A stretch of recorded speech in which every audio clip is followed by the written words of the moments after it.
अपने दम पर जीना सीखो। आज इस शाश्वत और अटल सत्य को अपने भीतर गहराई से उतर जाने दो कि जब तक तुम बैसाखियों के सहारे चलने की आदत नहीं छोड़ोगे, तब तक तुम इस ब्रह्मांड में अपनी असली शक्ति और वजूद को कभी नहीं पहचान पाओगे। जब तुम दूसरों से उम्मीद करना पूरी तरह बंद करके खुद के पैरों पर खड़े होने का अटूट संकल्प ले लेते हो, तभी विधाता की असीम और दिव्य शक्तियों का असली चमत्कार तुम्हारे जीवन में शुरू होता है। कितना कड़ा, दम घोटने वाला और असहनीय दर्द होता है ना, जब आप किसी इंसान को अपनी पूरी दुनिया मान लेते हैं, अपना सुख, अपना चैन और अपना हर एक कीमती लम्हा उसके कदमों में लाकर समर्पित कर देते हैं। लेकिन वही इंसान वक्त बदलने पर आपकी मासूमियत को आपकी सबसे बड़ी कमजोरी मान लेता है और आपको एक फालतू की वस्तु समझकर इग्नोर करने लगता है। आप रोज सुबह उठते हैं इस उम्मीद के साथ कि आज शायद कोई मेरा साथ देगा, कोई मेरी लाचारी को समझेगा, लेकिन बदले में आपको केवल उपेक्षा, अकेलेपन और तिरस्कार की कड़वाहट मिलती है। वो रातें जब आप अपने ही बंद कमरे में अकेले बैठकर सिसकते हैं, अपने तकिए में मुंह छिपाकर अपनी तकदीर पर रोते हैं और सीने में एक ऐसा भयंकर भारीपन महसूस करते हैं जो आपकी सांसों की रफ्तार को रोकने लगता है। आप खुद से बार बार यही पूछते हैं कि आखिर मेरा कसूर क्या था? मैंने तो हमेशा सबको अपना माना, फिर संकट के समय मुझे ही इस तरह लाचार करके क्यों छोड़ दिया गया? जब आपके सबसे सगे लोग आपकी बेबसी का उपहास उड़ाने लगे, आपकी काबिलियत पर हंसने लगे, तो वह मानसिक पीड़ा इंसान को अंदर से पूरी तरह खोखला कर देती है। पर सच तो यह है कि लोग तुम्हें तब तक ही तड़पा सकते हैं और तुम्हारी भावनाओं को कुचल सकते हैं जब तक तुम मानसिक रूप से दूसरों के भरोसे जीने की भूल कर रहे हो। भगवान श्री कृष्ण भगवद गीता के 6 अध्याय में स्वयं कहते हैं, उद्धरेदात्मनात्मानम वसादयेत् आत्मैव ह्यत्मानो बंधुरात्मैव रिपुरात्मना। अर्थात मनुष्य को चाहिए कि वह अपने द्वारा अपना उद्धार करे, खुद को कभी हीन न समझे, क्योंकि इंसान स्वयं ही अपना सबसे बड़ा मित्र है और स्वयं ही अपना सबसे बड़ा शत्रु है। कड़वा सच तो यह है कि तुम अपनी अनमोल कीमत उन लोगों के तराजू में तौल रहे हो जिनकी अपनी कोई गहराई नहीं है।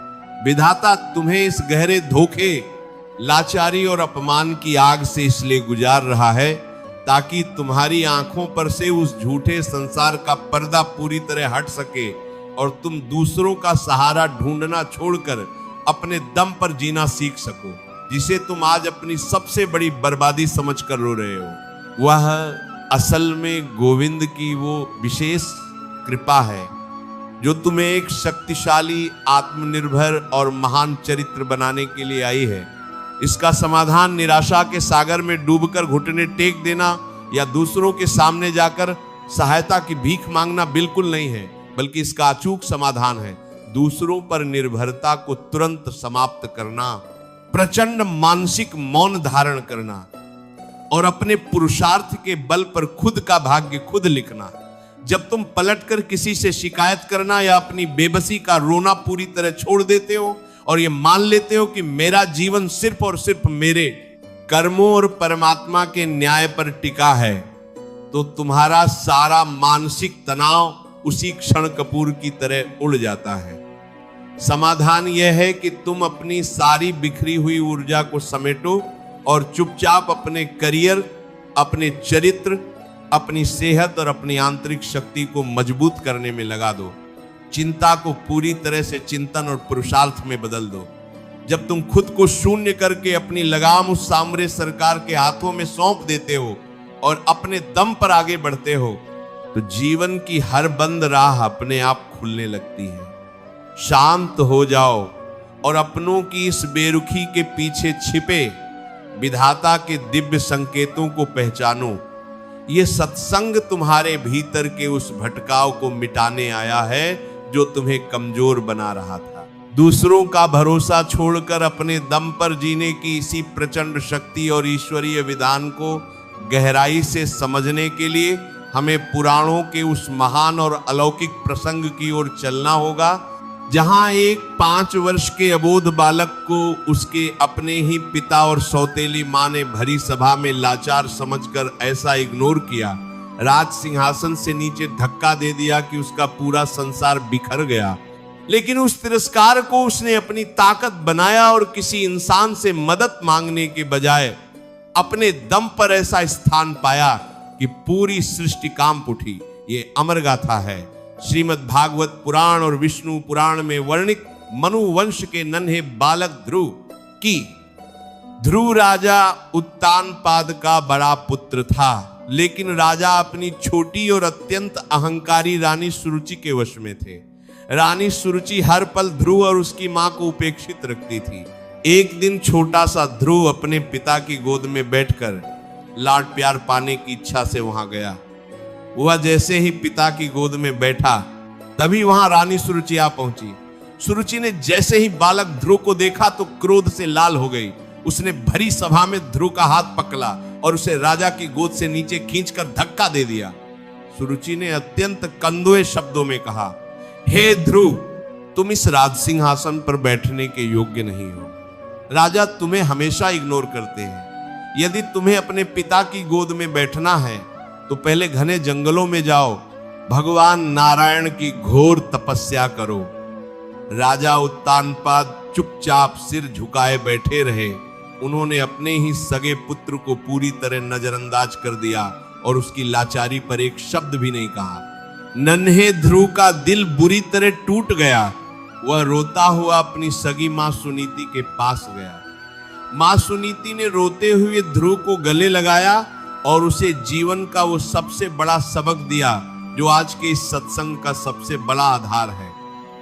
मां ने कहा, बेटा, सुरुचि ने जो कहा है या राजा ने जो तुम्हें इग्नोर किया है, उसके बाद अब किसी इंसान के भरोसे जीना छोड़ दो। इस महल के झूठे वैभव और लोगों के सहारे की भीख मत मांगो। अपने दम पर जीना सीखो।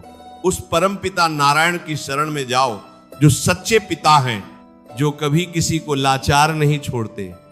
5 वर्ष का बालक ध्रुव अपनी मां की बात समझ चुका था। उसने अपनी घबराहट को पूरी तरह त्याग दिया और संकल्प लिया कि वह किसी राजा या इंसान के सहारे के बिना अपने दम पर खुद को ऐसा बदलेगा कि इतिहास उसे हमेशा याद रखेगा। वह अकेले ही घने और भयानक जंगलों की ओर चल पड़ा। वहां न कोई रक्षक था, न कोई सुख सुविधा। ध्रुव ने महर्षि नारद की दी हुई शिक्षाओं के अनुसार एकांत साधना शुरू की। ये उसका अपने दम पर किया गया प्रचंड पुरुषार्थ था। ध्रुव का आत्म रूपांतरण इतना गहरा था कि उसने खाने पीने का पूरी तरह त्याग कर दिया। अंत में ध्रुव को कंद पंदरन ताक के हल्के अंपद पर में उसने अपनी सांसों को भी रोक लिया, जिससे तीनों लोकों का वायुमंडल थम गया और वैकुंठ का सिंहासन डोल उठा। साक्षात भगवान विष्णु अपने इस नन्हे भक्त की दृढ़ता और अपने दम पर की गई साधना से विवश होकर पृथ्वी पर प्रकट हुए। भगवान ने ध्रुव के मस्तक को छुआ और उसे ब्रह्मांड का सबसे सर्वोच्च और अटल स्थान दिया, जिसे आज हम ध्रुव तारा के नाम से जानते हैं। जब ध्रुव वापस लौटे तो राजा उत्तानपाद और सुरुचि उनके पैरों में गिरकर रोने लगे। ये कहानी हमें सिखाती है कि जब लोग तुम्हें धोखा दें, तुम्हें लाचार समझकर छोड़ दें, तो किसी के सामने रो मत। अपने दम पर जीना सीखो, एकांत में मेहनत करो, तपस्या करो और खुद को ऐसा बदलो कि पूरी सृष्टि तुम्हारे सामने नस्तक हो जाए। रिश्तों की कच्ची सच्चाई भी यही है कि लोग आपकी उपलब्धता का गलत फायदा उठाते हैं। जब आप हर समय दूसरों के सहारे की उम्मीद करते हैं तो वह आपको महत्वहीन समझने लगते हैं। लेकिन जैसे ही आप शिकायतों से दूर होकर खामोश हो जाते हैं, उनके सामने गिड़गिड़ाना बंद कर देते हैं, अकेलेपन में अपनी कला और करियर को निखारने लगते हैं और अपने दम पर खड़े हो जाते हैं, तो दुनिया का अहंकार अपने आप टूटने लगता है। सफलता का रास्ता हमेशा उन्हीं अंधेरी रातों से होकर गुजरता है जहां आप अकेले शांत मन से पसीना बहा रहे होते हैं। मानवीय अनुभव हमें बताते हैं कि जो इंसान अपनी पिया को अपनी ताकत बना लेता है, उसे दुनिया की कोई भी ताकत कभी हरा नहीं सकती। किस्मत का रोना वो रोते हैं जिन्हें अपनी आत्मा के भीतर छिपे उस परमात्मा के अंश का एहसास नहीं होता। तुम कमजोर नहीं हो, तुम तो उस परमपिता की संतान हो जिसने सूर्य और तारों को रचा है। विश्वास रखिए उस सामरे सरकार पर और अपने पुरुषार्थ पर। मेरे प्यारे योद्धाओं, अब उदास होना छोड़ दो। यह समय चिंताओं में गलने का नहीं, बल्कि अपने दम पर खुद को एक नई पहचान देने का है। तुम कमजोर नहीं हो, तुम तो वो चिराग हो जो घने कोहरे में भी अपना रास्ता खुद बना सकता है। चिंता मत करो, क्योंकि तुम्हारी हर एक रात की खामोश तप उस सामरे की नजर में है। वह सही समय पर तुम्हें वो सफलता देगा जिसकी दुनिया मिसाल देगी।